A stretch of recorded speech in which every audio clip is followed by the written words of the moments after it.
So I really don't know what caused that back rim to just break up like that. I mean,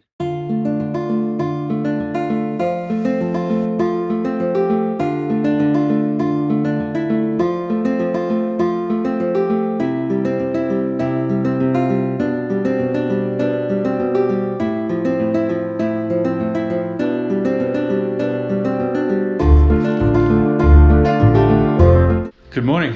It's a beautiful Saturday morning, blue skies, high temperatures. It's finally time to take the Pyga out and get this review underway. So let's go.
So far so good. I'm just outside Modderfontein Reserve, which is where I'm going to ride today.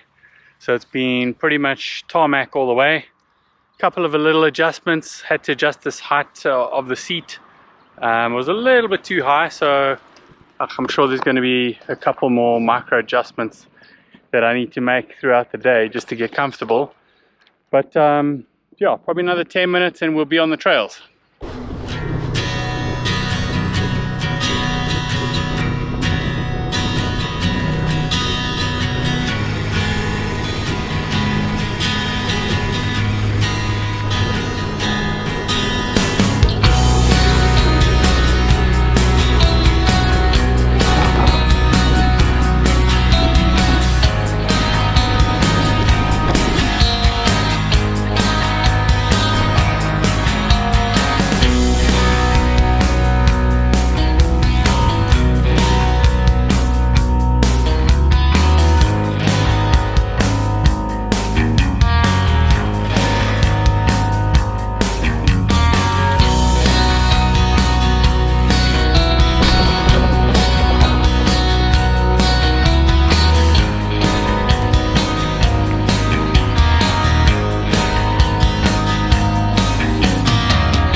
So the carbon rims didn't quite make the little bunny hop test, but yeah, I don't know if that's a fault in the rim. Oh well, that's the end of the review for now, until we get some new rims.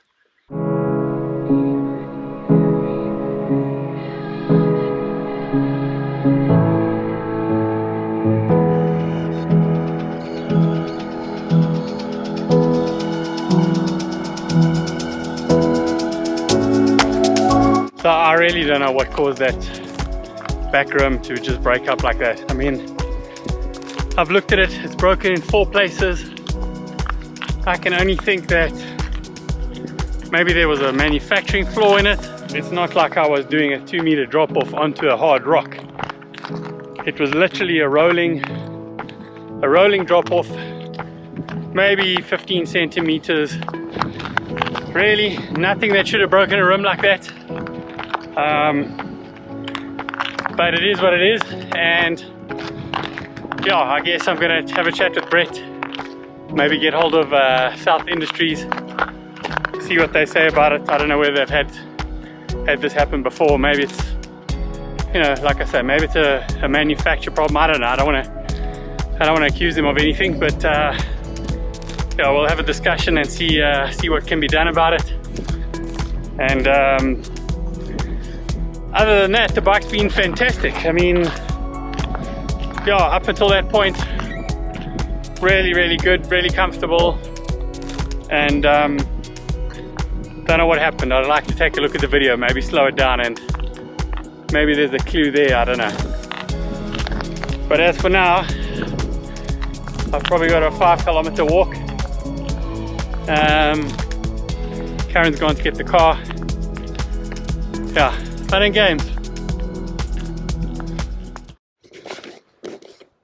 So while I'm waiting for Karen, maybe just a few comments on the ride this morning. Yeah, I kind of brought it down to Modderfontein Trails. It's a bike park close to where I live, and probably did 2 hours of riding on it. And like I say, you know, the riding was actually fantastic. The bike, you know, the bike is light. It's pretty responsive. I was really impressed with the brakes. You know, you'll see in the video a good couple of good couple of sliding stops. The brakes are super responsive. The grip on the tires was great. It's very dry and dusty out here. We haven't had any rain yet, so it's all kind of loose gravel and dust. But handling wise, yeah, the bike handled magnificently. I had to do a couple of sort of rolling tweaks, so I adjusted the saddle height once or twice, and the saddle, you know, I actually moved it forward slightly, just for a little bit more comfort. The AXS, the shifters, I moved a little bit to the left just to get them into position. I tested out the dropper post. It worked really well. Yeah, I guess the other thing that I really was keen to test out was the front fork, and it's a beautiful fork. You know, from what I understand, there's about 15 or 18 different settings that you can make to this fork. So there's a lot that I still need to learn in terms of getting it set up. I did fiddle around a little bit. I stiffened it up a bit. The one thing that I need to figure out, and maybe I didn't do my homework as well as I should have, but the previous Fox 34 float shock that I had was it had three major settings: climb, trail, descend. This one doesn't have the climb, trail, descend, and I'm told that it's an upgrade on the previous version. But not having those 3 settings for me, on some of the little hill climbs, I was looking for full lockout, and there was no full lockout setting. So I need to do a little bit more homework on the shock and figure out how I lock that out. The other thing that I was quite impressed with was the shifting. Very, very responsive, almost too responsive. If you touch that little shifter lever, I found myself kind of, accidentally changing up or down once or twice. So very responsive, but yeah, it's probably going to take a couple of rides to get used to that. But yeah, Karen's arrived now, so I'm going to pack the bike up, take it back to Brett. We'll we'll probably get hold of the South Industries guys, see what they can do about this this rear rim. You know, maybe it's just a dodgy rim. I don't know. We'll see what happens, and I'll keep you posted, and hopefully we'll be able to complete the review in a week or two's time. Okay, so we made it home. Karen had to obviously bring me home. I couldn't ride home, but yeah, maybe just a couple of things before we wrap up. I just wanted to say that in the 2 hours that I could ride the bike, you know, it was very, very, very light, very responsive. Had a good feeling. I liked the angle. As I said, I did have to make 1 or 2 adjustments to my riding position. So you know, saddle, the position of, you know, the shifters on the handlebars, I adjusted once or twice until I was comfortable with that. But you know, riding angle, comfort, you know, the plushness of the shocks was really something that I was impressed with. As I also mentioned, the shifting on this AXS system is pretty good. I mean, it's very responsive. So, you know, just a slight touch on the shifter, and you know, you're conscious that you're shifting up or down, you know, in the background. And there were 1 or 2 occasions where my thumb just caught that shifter accidentally, and you know, I either kicked down or kicked up again. So that'll take a little bit of getting used to. But in terms of build quality, I mean, it was you know, I went with premium components. It's, you know, it feels amazing to ride, and like I say, it's comfortable, it's plush. The little bunny hops and the little, you know, drop offs and the rock climbs that I did felt amazing. You know, like I say, I'm not sure what happened with the rear, the carbon rim here. It's broken in 4 places, so I don't think it was, you know, I don't think it was the landing. It wasn't, you know, if I go back, you know, think back to the actual drop off itself, it was no more than sort of 20 or 30 centimeters, maybe, if that, maybe even less. So, you know, definitely I've got carbon rims on the Camber and on the Cannondale, and, you know, I've done sort of half a meter to probably at most 1 meter drop-offs in the past, and you know, no issues with the carbon rim. So not exactly sure what went wrong there, but I'm sure we'll get to the bottom of it soon. And, you know, if not, I'm just gonna have to, yeah, probably shell out for another rear rim here, and, you know, get it rebuilt, and you know, hopefully it doesn't happen again. But not quite sure what caused it. There was nothing unusual in the way I was riding, and I can only think that, you know, maybe there was a manufacturer problem. But like I said, you know, I want to have a chat to the South Industries guys. I'm not going to make any judgments on anything just yet. We'll have a discussion. We'll see what the potential cause could have been, and how we resolve it. And yeah, look forward to getting this fixed, and getting back out there and hopefully finishing the review.